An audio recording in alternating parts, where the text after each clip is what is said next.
UP में हो रही बारिश से कई जगह जल भराव की समस्या खड़ी हो गई है। मौसम विभाग ने बस्ती, महाराजगंज, सिद्धार्थनगर, गोंडा, बलरामपुर, श्रावस्ती, बहराइच में तेज बारिश की संभावना जताई है। प्रदेश के कुछ जिलों में गरज चमक के साथ बारिश होने की चेतावनी जारी की गई है। लखीमपुर खीरी, फर्रुखाबाद, कन्नौज, बाराबंकी, मथुरा, हाथरस, आगरा, बलिया, देवरिया, गोरखपुर, कानपुर और लखनऊ में भारी बारिश की संभावना है। लखनऊ मौसम केंद्र के मुताबिक पूरे उत्तर प्रदेश में इस साल सबसे ज्यादा बारिश होने का पूर्वानुमान है। उधर बिहार के सिवान, नालंदा समेत 8 जिलों में मध्यम से तेज बारिश हो रही है। राज्य में हालांकि अब तक 50% से कम बारिश रिकॉर्ड की गई है। गुजरात में रुक रुक कर हो रही बारिश से लोगों को जहां राहत मिली है, वहीं किसान खुश हैं। मौसम विभाग ने अगले 7 दिनों तक हल्की से भारी बारिश की संभावना जताई है। कच्छ, बोटाद, भावनगर, मोरबी, राजकोट में मध्यम बारिश देखी गई है। ग्रामीण इलाकों में तेज बारिश से किसानों को राहत मिली है, वहीं लोग बारिश का आनंद लेते दिख रहे हैं। दक्षिण गुजरात के 3 जिलों में रविवार को ऑरेंज अलर्ट जारी किया गया है। जिन जिलों में येलो अलर्ट जारी किया गया है उनमें सुरेंद्रनगर, बोटाद, अहमदाबाद, गांधीनगर, महसाड़ा, खेड़ा, आणंद, महिसागर, अरावली, साबरकांठा, दीव शामिल है। उत्तराखंड मौसम विभाग ने देहरादून, हरिद्वार, नैनीताल, बागेश्वर समेत कई जिलों के लिए भारी बारिश का रेड अलर्ट जारी किया है। बारिश के कारण बागेश्वर की 15 सड़कों को तत्काल प्रभाव से बंद कर दिया गया है। ऐसे में बच्चों या शिक्षकों का स्कूल आना किसी बड़े खतरे से कम नहीं होता।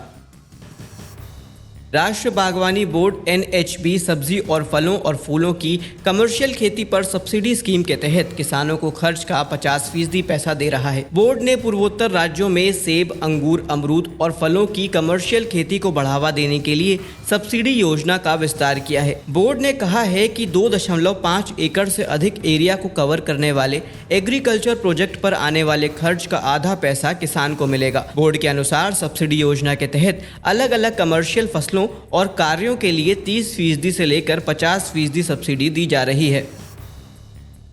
अगर आप 10वीं पास हैं और सरकारी नौकरी की तैयारी कर रहे हैं तो आवेदन कर सकते हैं। कर्मचारी चयन आयोग यानी कि SSC ने राजस्व विभाग के लिए मल्टीटास्किंग यानी कि गैर तकनीकी स्टाफ और हवलदार CBIC और CBN परीक्षा SSB MTS 2024 के लिए नोटिफिकेशन जारी करते हुए योग्य उम्मीदवारों से आवेदन मांगे हैं। अगर आप योग्य हैं और सरकारी नौकरी चाहते हैं तो SSC की आधिकारिक वेबसाइट ssc.gov.in पर जाकर आवेदन कर सकते हैं। उत्तर प्रदेश सरकार हैप्पी सीडर, सुपर सीडर जैसी मशीनों पर सब्सिडी देगी। फसल अवशेष प्रबंधन वाले कृषि यंत्रों पर अधिकतम 50% और कस्टम हायरिंग सेंटर पर अधिकतम 80% तक सब्सिडी मिलेगी। किसान भाई 2 जुलाई से ऑनलाइन आवेदन कर सकेंगे। यह प्रक्रिया 16 जुलाई तक चलेगी। सब्सिडी के लिए विभागीय पोर्टल www.agriculture.up.gov.in पर यंत्र पर अनुदान हेतु टोकन निकाले लिंक पर क्लिक कर ऑनलाइन आवेदन किया जा सकता है। आवेदन के लिए बुकिंग किए जाने के लिए विभागीय पोर्टल पर उपलब्ध मोबाइल नंबर पर OTP मिलेगा। कृषि यंत्रों की सब्सिडी के लिए जमानत धनराशि 2500 रुपए और 1 लाख से अधिक सब्सिडी के कृषि यंत्रों के लिए जमानत राशि 5000 रुपए होगी। किसानों की सहूलियत के लिए यूपी सरकार लखीमपुर खीरी में 2000 करोड़ रुपए की लागत से बायोप्लास्टिक पार्क बनाने जा रही है। इस पार्क को बलरामपुर चीनी मिल द्वारा बनाया जाएगा, जिससे यहां बड़े पैमाने पर रोजगार बढ़ने के साथ बायोप्लास्टिक पार्क बनने से क्षेत्र में कई अन्य सहायक उद्योग भी स्थापित हो सकेंगे। पार्क के विकास के लिए उत्तर प्रदेश एक्सप्रेसवेज औद्योगिक विकास प्राधिकरण यानी कि UPDA को नोडल बनाया जाएगा। बायोप्लास्टिक एक प्रकार का प्लास्टिक होता है जो प्राकृतिक चीजों जैसे मक्का, सूरजमुखी या शक्कर के कणों से बनाया जाता है। इसका उपयोग न सिर्फ पर्यावरण स्थिरता को बढ़ावा देता है बल्कि इसका उपयोग अलग अलग उद्योगों में भी किया जा सकता है, जिसमें पैकेजिंग, रेडीमेड वस्त्र, इलेक्ट्रॉनिक्स और अन्य औद्योगिक उत्पाद शामिल हैं। अपने अनाजों को गिरवी रखकर भी किसान भाई कर्ज ले सकते हैं। किसान उपज निधि योजना के तहत किसान रजिस्टर्ड गोदामों में रखे गए अपने उपज के रसीद को दिखाकर बैंकों में अपने उत्पाद को गिरवी रखकर पोस्ट हार्वेस्ट लोन ले सकते हैं। Warehousing development and regulatory authority की तरफ से इस स्कीम की शुरुआत की गई है। किसान उपज निधि और टेक्नोलॉजी की मदद से न सिर्फ भंडारण व्यवस्था आसान हो जाएगी बल्कि किसानों को उचित दाम पर फसल बेचने में मदद मिलेगी। इस डिजिटल प्लेटफॉर्म से जुड़े बैंक किसानों को ब्याज दर और रकम चुनने का विकल्प भी दे रहे हैं।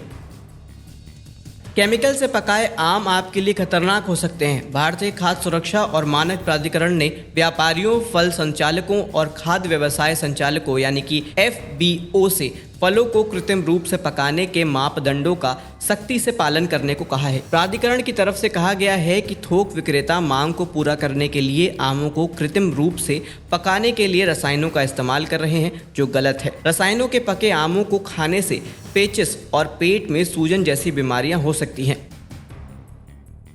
RBI ने साइबर अटैक के बढ़ते खतरे को देखते हुए बैंकों को 24 घंटे अपने सिस्टम की कड़ी निगरानी करने का निर्देश दिया है। RBI के मुताबिक बैंकों को Swift card network, RTGS, NEFT और UPI जैसे घरेलू रियल टाइम फंड ट्रांसफर जैसे महत्वपूर्ण पेमेंट सिस्टम पर कड़ी नजर रखनी चाहिए। RBI ने बैंकों को एक रिमाइंडर जारी करते हुए कहा है कि उन्हें डिस्ट्रीब्यूटर डिनाइल ऑफ सर्विस यानी DDoS हमलों जैसे खतरों से बचाव के लिए मानक नियंत्रण लागू करने चाहिए। इस तरह के हमलों में हैकर्स बैंक के सिस्टम पर हमला करते हैं और उन्हें कई तरह के सवालों से भर देते हैं, जो वेबसाइट और ऑनलाइन सर्विसेज पर ग्राहकों की रिक्वेस्ट और लेन देन की प्रोसेसिंग में बाधा पैदा करते हैं।